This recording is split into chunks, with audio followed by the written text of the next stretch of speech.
que é depressão e o que é ansiedade, né? Tá. Porque a gente ouve as pessoas falarem muito, né? Acho que hoje, graças a Deus, a gente fala mais abertamente, né, doutora? Porque se a gente pensar que isso ainda é um tabu, mas já está mais, digamos assim, já está mais aberto, né? As discussões, o diálogo, né? Os olhares, né? Sim, está melhor. Eu falo que a psiquiatria, ela é a especialidade mais jovem da medicina, né?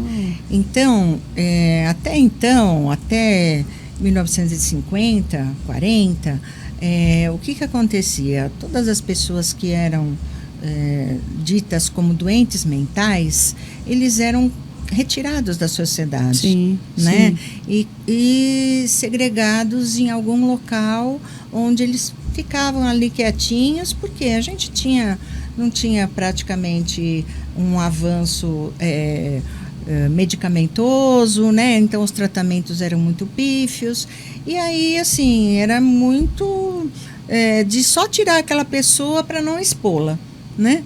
Só que hoje, né, com o advento de 1950 para frente, quando foram descobertos as primeiras medicações, né, tanto os primeiros antidepressivos quanto os antipsicóticos, a psiquiatria ela deu um grande pulo. Só que, se você for olhar isso em termos de humanidade, de sociedade, 60, 70 anos não é nada. É pouco, né? Não é nada. É muito recente, então, né, gente? Quando você ainda olha para as pessoas e vê que elas têm um preconceito, eu olho para esse preconceito e acho normal. Porque, assim, a sociedade ainda não internalizou, né, toda essa gama que é a psiquiatria hoje em dia, né? Hoje a gente fala de neurotransmissor cerebral, de conexões cerebrais, a gente prova que essas conexões existem, que isso dá uma alteração de humor, de comportamentos, coisa que você não falava lá atrás, você não sabia nem o que acontecia para a pessoa ter determinado comportamento, claro, né? Então, a gente evoluiu muito, mas a sociedade ainda tem um avanço, né? Pela frente aí para isso, né? Tem ainda um caminho a percorrer, né? Mas aí, respondendo a tua pergunta, depressão e ansiedade é uma coisa que hoje é muito mais aceita para os adultos, né? Então, assim, todo mundo acha que tá triste é tá deprimido. Só que não. Estar triste é uma emoção. E né? que faz parte da nossa vida, que faz né? parte de ser gente, né? Ser humano, né?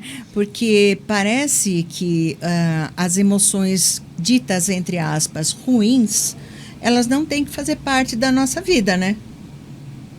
Então, assim, você não pode estar triste, você não pode estar com raiva, você não pode estar com ódio, você não pode estar chorando, bravo, né? Irritado, né? E tudo isso faz parte de uma vida normal, né? Então, depressão não é estar triste, né? Depressão é um conjunto de fatores, né, que acometem o nosso sistema físico e mental como um todo, nossos comportamentos, e esse sistema todo está alterado. Então, você tem alterações que são de sono, alterações de comportamento, alterações de apetite, alterações de convívio social.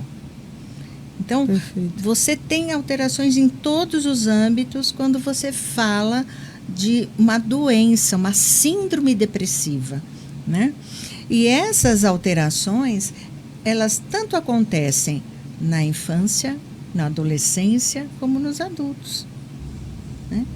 E muitas vezes, como eu já falei, essa questão da infância e adolescência é negligenciado. Porque as pessoas acham assim, é criança, vai passar.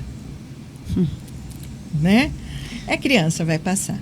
Mas a gente tem que sempre pensar que a criança e o adolescente, eles têm uma plasticidade, eles têm um cérebro que está em formação ainda. Claro, claro. E eles não têm, a gente falando em termos técnicos, um ego. O que é um ego formado?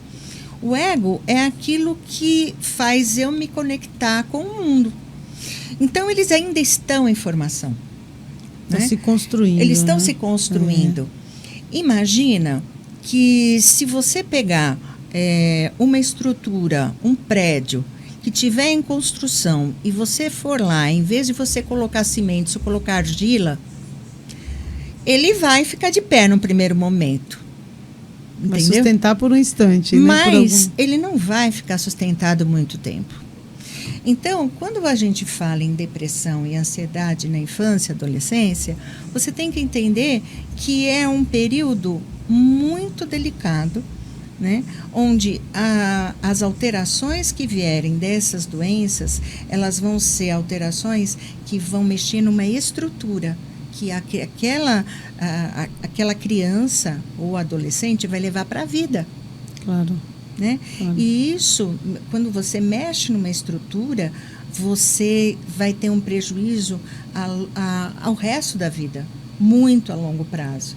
Porque tem coisas que você não vai mais conseguir endireitar, como o prédio. Tá? Você pode até reconstruir, mas a estrutura... Você pode reconstruir, mas a estrutura está meio falha, tá abalada, né? Tá abalada. E aí você perguntou assim, como é que a gente vê isso? Né? Bom, como é que a gente vê? Depende, na verdade, da idade que eu estou falando. Né? Sim. E que aí é um pouco mais complicado, porque assim, como é que eu vejo uma criança, às vezes, de 5, 6 anos deprimida ou ansiosa? Né? Uma das crianças que eu vi, eu tinha acho que uns 9 anos, eu achei muito interessante porque eu não tinha visto ainda esse padrão. Ela chegou no consultório e ela me pediu uma régua, ela pediu um lápis preto e uma folha de papel. Eu falei, mas uma régua? Uma criança maiorzinha, você não desenha com régua, né? Sim, sim. E aí ela fez um desenho todo com régua, em preto e branco. E essa criança estava deprimida. Na consulta seguinte, depois de medicada, ela trouxe uma caixa de lápis de cor e fez um desenho colorido. Que demais. Eu acho que assim, isso que você falou, que demais, é o que eu sinto quando eu estou atendendo. Porque eu vejo assim, que cada criança, ela te mostra um jeito que não é dela, mas que ela estruturou para poder passar por aquela fase. Para enfrentar aquele deserto que ela está sentindo dentro dela, né? Porque a criança não é verbal, né? Claro. Então, assim, o adulto, você pergunta, o que você está sentindo? Ele fala, eu estou triste, eu estou chorando, eu estou apático, eu não tenho vontade de sair, meu apetite está ruim, né? Não quero comer. As crianças menores, você vê agressividade. E muitas vezes os pais não entendem que a agressividade é para mostrar que eles estão com comportamento agressivo porque eles não estão bem. Então, eles se defendem com uma agressividade. Ou seja, aquela dor que eles estão sentindo acaba colocando para fora de uma outra forma, né? Exatamente.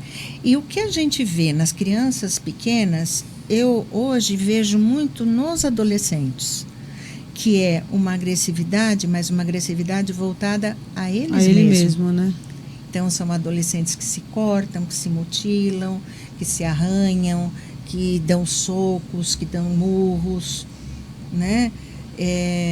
Para transformar, eles têm até uma fala bonita, né? Transformar uma dor que é emocional numa dor física. Porque a dor física ela é instantânea, né? E eles conseguem entender o que eles estão sentindo. Dá nome para aquilo, dá né? Dá nome para aquele vazio, ou para aquela tristeza, ou para aquela falta, né? Então, você percebe o quanto que o repertório ainda não é completo, né? Porque muitas vezes, você não vai ver um adulto se mutilar. Sim, né? Sim. Por quê? Porque ele tem outros recursos de ego, né? Para poder estruturar aquele sentimento. Agora, a criança, o adolescente, não.